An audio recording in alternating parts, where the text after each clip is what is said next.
Bagaimana sih cara kita berbakti kepada orang tua itu, Ustadz? Bentuk-bentuknya, Ustadz, seperti apa? Berbakti kepada orang tua itu ada dua cara atau ada dua macam. Yang pertama ketika orang tua masih hidup, yang kedua ketika orang tua sudah wafat. Kalau orang tua itu masih hidup, maka secara garis besar global ada 3 poin. Poin yang pertama, al-ihsan ilaihima, berbuat baik kepada orang tua. Apa saja yang menjadikan orang tua ridho kita lakukan. Apa saja yang membuat senang hati orang tua kita lakukan. Membuat bahagia orang tua. Itu yang pertama. Termasuk mengantarkan hidayah ke orang tua, membimbing orang tua, memberi materi ke orang tua, nyenangkan hati orang tua. Itu yang pertama, al-ihsan, berbuat baik kepada orang tua. Yang kedua, wala yu'dhihima, tidak menyakiti orang tua. Saya mau tanya, ada nggak anak ngasih duit banyak tapi nyakiti? Banyak nggak orang ngasih kebaikan tapi nyakiti? Ada. Jadi orang yang ngasih tidak mesti tidak nyakiti. Bisa jadi ngasih tapi dia menyakiti. Maka memberi itu nggak cukup. Tapi harus dibarengi dengan tidak menyakiti orang tua. Jadi itu nomor 2, tidak menyakiti. Karena sekarang banyak loh.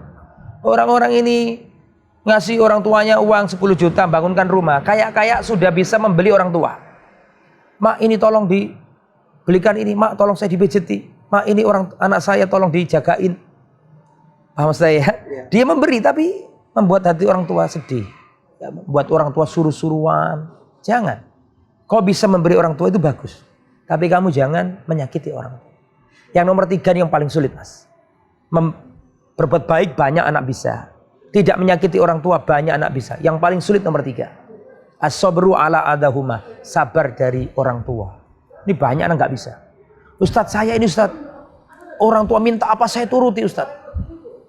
Saya juga nggak mau nyakiti orang tua saya Ustadz. Tapi Ustadz kenapa kok anaknya yang sana yang selalu diunggul-unggulkan, saya selalu nggak dihargai. Nah ini berarti masih belum sabar, belum berbakti ini. Jadi memberi, berbuat kebaikan, tidak menyakiti. Yang lebih hebat lagi yang nomor 3, sabar dari gangguan orang tua. Karena orang tua itu kalau sudah sepuh, kadang-kadang anak merasa terbebani, lagi nggak boleh. Harus sabar. Karena orang tua kita sudah lama sabar dari kita. Yang nyewoi kita, yang membuat kotoran kita, yang bergadang karena kita, yang sakit karena kita. Sudah capek orang tua sakit karena kita. Makanya ketika orang tua sudah sepuh, kita diuji oleh Allah. Harus sabar. Apalagi orang tua kalau sudah diranjang, nggak bisa kemana-mana. Buang kotoran di situ, pipis di situ. Itu ingat, di situ adalah surgamu. Jangan kau mengeluh. Setiap ketidaknyamanan yang kau dapati dari orang tuamu, itu ada bagian surga di situ. Maka harus sabar. Dan ini yang sulit, yang nomor 3 yang paling sulit. Sabar dari orang tua. Ngasih orang tua puluhan juta, banyak anak bisa Mas. Gak mau nyakiti orang tua, banyak anak bisa. Tapi kalau sudah sabar dari orang tua, banyak anak yang gak bisa. Itu kalau di dunia, gitu ya. Adapun kalau orang tua sudah wafat, maka beda lagi. Caranya ya mendoakannya. Ya, turfa'u daraja lil abdi, turfa'u lil abdi darajatuhu inda mauti au ba'da mautihi au kama qala sallallahu alaihi wasallam. Jadi mayit itu akan diangkat derajatnya setelah kematiannya. Si mayit mengatakan, ya Allah dari mana ini ya Allah? Allah katakan, ini anakmu di dunia beristighfar, mendoakan, memohonkan ampunan untuk dirimu. Jadi jangan remehkan memohon ampunan.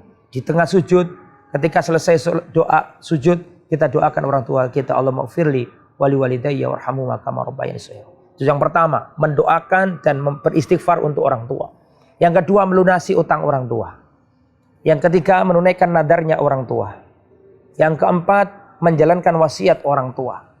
Yang kelima, menghajikan orang tua. Bisa. Kalau orang tua belum haji, kita punya duit, kita hajikan. Ya, tidak apa-apa. Nomor 5. Nomor 6, kita sambung tali rahimnya orang tua.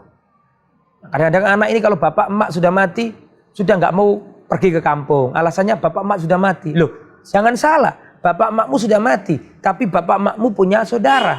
Kamu punya pakde, kamu punya paman. Di antara cara berbakti kepada orang tua yang sudah meninggal adalah kau menyambung tali rahimnya orang tua. Sambung orang yang pernah dicintai orang tua kita, sambung semuanya. Kemudian nomor berapa? Nomor 7 kalau nggak salah ya. Nomor 7 adalah bersedekah atas nama orang tua. Bersedekah atas nama orang tua itu dalam hadis Bukhari, hadis Sa'ad bin Mu'ad, hadis Sa'ad bin Ubadah. Ya Rasulullah, ibuku wafat, aku nggak sempat menyertainya ketika dia wafat. Apakah kalau bersedekah sampai ya Rasulullah? Sedekahkan pahalanya sampai ke ibu. Bisa sedekah ya. Kemudian yang nomor 8, menyambung segala kebaikan orang tua.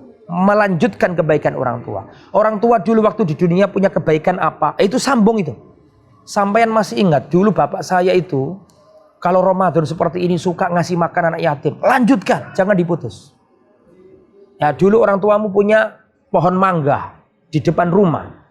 Ya kalau sudah waktunya berbuah dikasihkan tetangga-tetangga, jangan diputus itu. Pohon mangga itu lanjutkan terus. Kebaikan orang tua segala lini sambung terus agar orang tuamu dapat pahala. Semua kebaikan-kebaikan orang tua dihidup-hidupkan oleh anak agar orang tua dapat pahala. Dan yang terakhir adalah semua amal soleh yang dilakukan anak secara otomatis orang tua dapat bagian pahala meskipun gak diniatkan. Diniatkan tambah salah. Misalnya gini, ya Allah saya mau sholat tahajud ya Allah, tolong dioper saja pahalanya ke orang tua. Tambah salah. Sudah ente tahajud saja otomatis orang tua dapat pahala karena kebaikan anak termasuk hasil orang tua. Wallahu a'lam bishawab.